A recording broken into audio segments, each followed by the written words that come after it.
Music is often described as the universal language, yet because of the cost, instruments to create music are out of reach for some families. Monsi Rakosa shows us how Wisconsin's largest and oldest community music school is making music more accessible to young, aspiring musicians in our Sunday Morning Spotlight.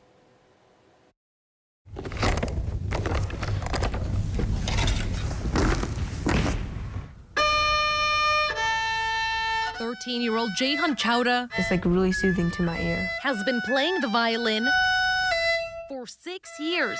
I love the melody it has. A melody he's been mastering at the Wisconsin Conservatory of Music. I come here every Mondays for lessons. The lessons living beyond the sheet music, translating outside of recital halls. Like my first recital, I was like, my knees were trembling and everything. But now I feel like I'm really used to it now. Someone else who's helped is Brenna Leibold, Birds flying high. a music therapist and singer. But there's something about creating music that is very life-changing. What changed her life was her grandfather. My grandfather on my mother's side had gone back to school to be a music therapist, but had a heart attack and couldn't continue. So she picked up his career path and love of music. He would play violin, my grandmother would play piano, and I would sing, standing in their little music room.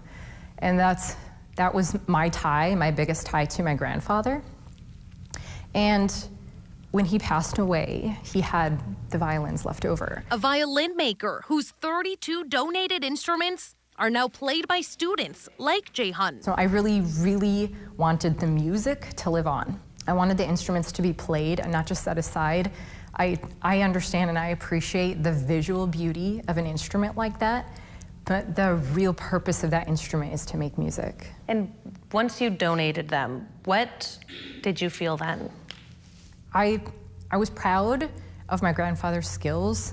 He won awards for making some of those violins. I felt that the music and his violins had found a good home and someplace that the music will continue. Continuing in part thanks to Eric Tillich, Personally, I've always had a love for music. president and CEO of the conservatory, who came up with the idea of an instrument drive, where community members donate their old or used instruments, which are then refurbished and given out to students and schools in need throughout our hometowns. I was trying to think of a way that could have the biggest impact across Milwaukee in a way that wouldn't necessarily break the bank for the conservatory. Also not breaking the bank for families, as instruments can cost hundreds to thousands of dollars. The cost associated with renting an instrument or purchasing an instrument it can be astronomical for some families. Removing the financial barrier and providing access throughout southeast Wisconsin for 9 years, receiving approximately 800 donated instruments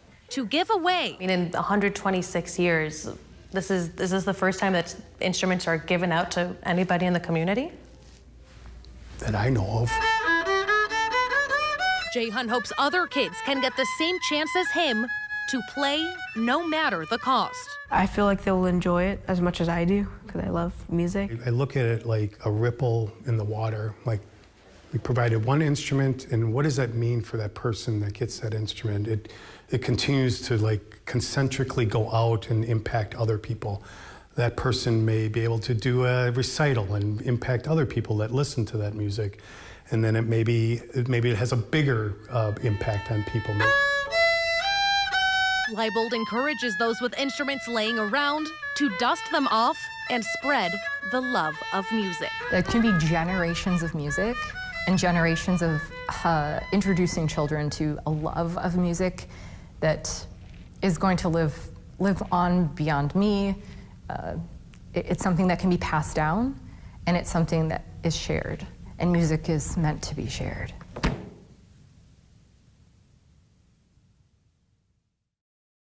Thanks for watching this CBS 58 Sunday Morning Story. Subscribe here and make sure to tune in to CBS 58 every Sunday morning to see more uplifting stories like this. And check out our other playlists on YouTube. You'll find everything from Everyday Heroes to our CBS 58 Hometown series on CBS 58.